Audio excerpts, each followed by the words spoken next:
Well, here we are. It's March 19th, Tour de Borrego, and I'm all set. Temperature in the 50s.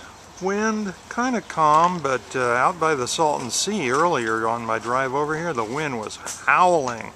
But somehow you go through a pass between the Salton Sea and here, and in Borrego it's fairly calm, even though the wind out at the Salton Sea is like blowing like a hurricane.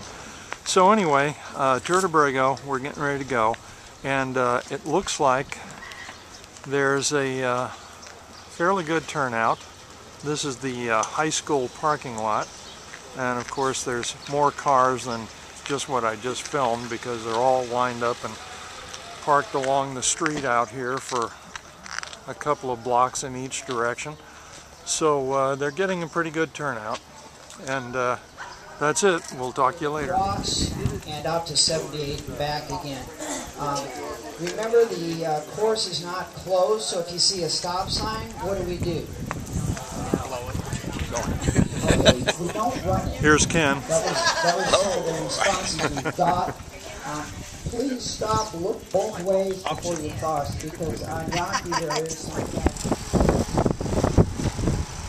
Okay, we're down south of Christmas Circle, climbing this little hill down here toward the sculptures.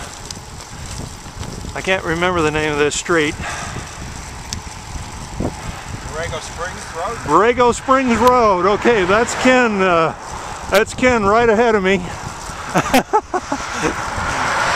Keeping track of the navigation. There's a pretty good turnout. Maybe a couple of hundred, I don't know. But it's cold and breezy. Getting kind of stormy. We're up here at rest stop number 1. Hey Ken, hey. How much pedaling did you do during the last 2 or 3 or 4 miles? Zero. Zero. And how fast were you going? 22, 23. 22 or 23 with no pedaling. Gee, that's just an example of how strong. Yeah, we're doing a big tailwind now. I have to move up to high gears in order to keep up with it. Yeah, I hear you. Yeah. Anyway, tremendous tailwind. I was going to film when we were going by the sculptures on that last segment, but when we were going 22, 23 miles an hour with a hurricane tailwind, I thought it might be better not to do any filming at the same time. Okay, this is just like last year. Last year when I filmed this, for the first 10 miles of the ride, I didn't see one flower at all, and I thought, what the heck is this thing about with the flowers?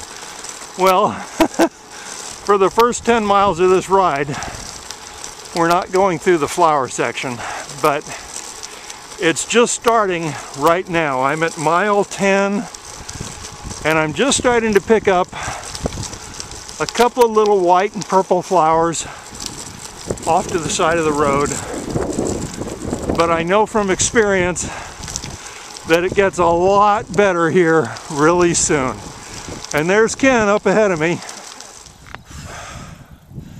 Well, last year when I filmed this ride, I made some disparaging comments about how few flowers there were until I got to this point right here, and right here this entire field was purple. So I know the flowers are here, but this year the flowers are yet to come because I just see some little shades of purple, but nothing is really showing up dramatically yet.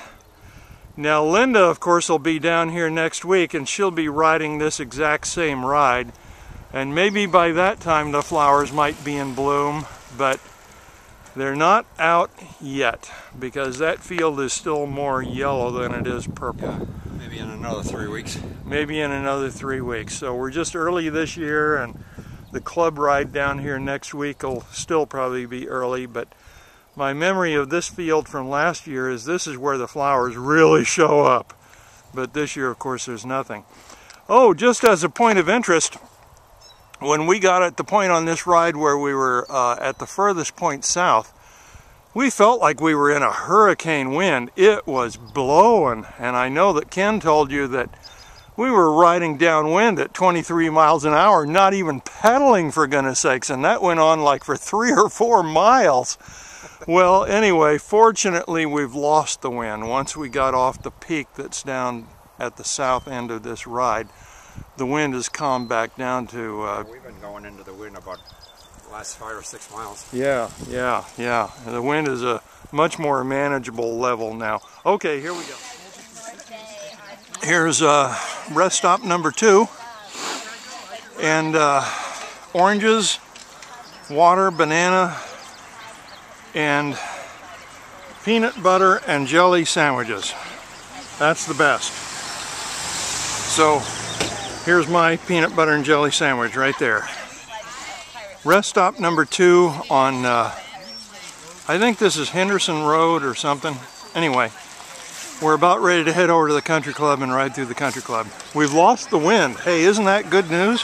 We've gone from a hurricane wind to no wind just based on the south end of the course to the north end of the course. Okay, we're up here on Henderson Road, heading toward the north end of the country club, and then we're going to turn in and go down through the country club. But this is too early for the flowers. A couple of little yellow ones and purple ones to the side of the road, but there's no flowers just popping up out of the fields, or not anything that makes it worthwhile anyway. And we're just getting the wind off and on. We go through calm periods, but then we go through some periods that are not so calm. And here's the race organizer, and I'm taking his picture while he's taking my picture.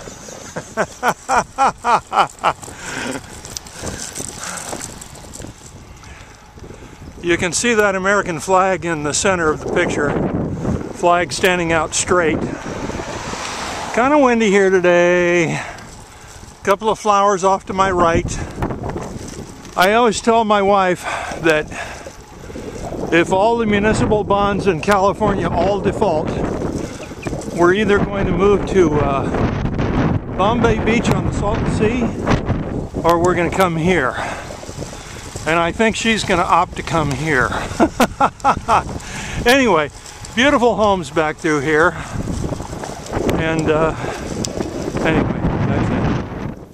Well, I appear to have lost Ken because we've been up a grade and into the wind, and Ken's still recovering from some chest congestion, so I lost Ken somewhere back there, and I'm gonna hold up and wait for him. Anyway, this isn't Ken, but it's some of the other people making their way along, and a couple of flowers here and there, but this is definitely too early in the season, and frankly, in the club ride next week, I think that's going to be a little early too, because I just can't believe that all these flowers are going to come out in a matter of 3 or 4 days. Okay, I caught my breath now, but I see Ken coming along. Ken caught up with me, he's right behind me now, and I told him we got to get to the finish line before they run out of pie, because the big to-do at the Tour de Borrego is Julian pie and ice cream. I don't think they're going to run out before we get there. Okay, that's Ken up ahead of me, and here we go for the big finish. We're going into Borrego Springs High School. I got to put down the camera for a second. And we've just had an accident right at the end, probably unclipping.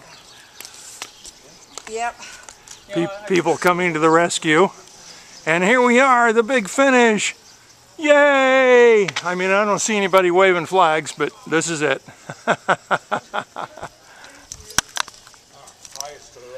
Okay, and the pie is to the right. Good going, my friend. All right. Say that one more time. Hi! Hi! Here's our great reward for a job well done. And actually, boy, doesn't that look good? You know, there's some place in town that sells those, isn't there? And I think I'm going to buy one and take it home. Well, I don't know. In Borrego, I'm not sure. But okay, thank you. You other people that are doing them. Okay, I'm sitting here with Ken and we're having our apple pie and ice cream, and you see his plate has been finished. Absolutely, and, inhaled mine. And you notice the size of the plate that he has. And that's the same size plate that they're giving everyone else. Yes, here, let's get the normal size plate. And then I want you to compare that with the size plate that they just gave me. Of course, that's because I'm a VIP, but I'm... Well, when I first got up this morning in Palm Desert, I was considering not even going on this ride because it was pretty windy this morning in Palm Desert. But I came down anyway, taking a chance that it would be nice. It wasn't that nice. It was okay, but it wasn't that nice. I've ridden down here before when it was a lot nicer than this. But, oh, there's another accident. Jeez, oh well. I guess that just happens, right? Anyway, I'm glad I came. It was a good ride. It was fun riding with Ken. This is Borrego Springs High School right here. And actually there's cars out on the street lined up for a couple of blocks down in that direction. So they had a good turnout. And anyway, I'm all loaded up, ready to head home, and I'll be home probably about 12:30, 1 o'clock. So signing off, this is the Tour de Palm Springs, Tour de Borrego, Tour de Borrego 2011. Okay, I'm driving home. I'm leaving Borrego Springs as we speak. I'm just about up to the Borrego Springs Airport, slightly off to the left. So I'll be home in an hour and a half, but I wanted to film one more time so that I could show that I got a Julian apple pie to take home, and so that'll be a nice surprise for Linda. And anyway, that's what that's all about. And also, I might add that the reason they gave me that great big piece of pie and the great big pie tin was because, and they only gave everybody else a little tiny little plate of pie, was because I was flirting with the pie girl, so I must admit. So the key to getting a big piece of pie is to flirt with the pie girl. It wasn't because I was a VIP. Okay, anyway, here we go. I'm on my way home. Goodbye.